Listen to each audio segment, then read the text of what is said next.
বিকেলে রাজধানীর চিনমন্ত্রী সম্মেলন কেন্দ্রে জাতীয়তাবাদী স্বেচ্ছাসেবক দলের ৪৫তম প্রতিষ্ঠাবার্ষিকীর আলোচনা সভা অনুষ্ঠিত হয়। সভায় প্রধান অতিথি হিসেবে যুক্ত হয়ে বিএনপির ভারপ্রাপ্ত চেয়ারম্যান তারেক রহমান বলেন, নির্বাচন নিয়ে সহযোদ্ধাদের বক্তব্যে জনগণের মাঝে নানা প্রশ্নের জন্ম দিচ্ছে। আমাদের রাজপথের সহকর্মী যোদ্ধা কোন রাজনৈতিক দলের তাদের সদস্যদের বক্তব্য মন্তব্যে গণতান্ত্রিকামী জনগণের মনে নানা জিজ্ঞাসার জন্ম দিয়েছে। তারেক রহমান বলেন, জনগণ রাজনৈতিকভাবে শক্তিশালী না হলে শক্তিশালী রাষ্ট্র হতে পারে না এবং রাজনৈতিক অধিকার বাধাগ্রস্ত হলে উত্তরণ সংকটে পড়বে। গণতান্ত্রিকামী রাজনৈতিক দলগুলোর মধ্যে যদি দূরত্ব তৈরি হয় বা দূরত্ব তৈরি হলে রাষ্ট্র এবং রাজনীতিতে পতিত পরাজিত পলাতক ফ্যাসিস্ট চক্রের পুনর্বাসনের পথ সহজ হয়ে উঠবে, তাদের সুযোগ তৈরি হবে।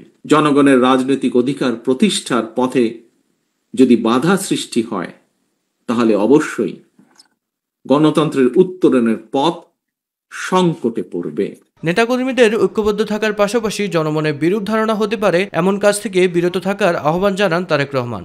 আল্লাহ হাফেজ। বাংলাদেশ। মিফতাহ গালিব, মাই টিভি, ঢাকা। জিন্দাবাদ। আসসালামু আলাইকুম।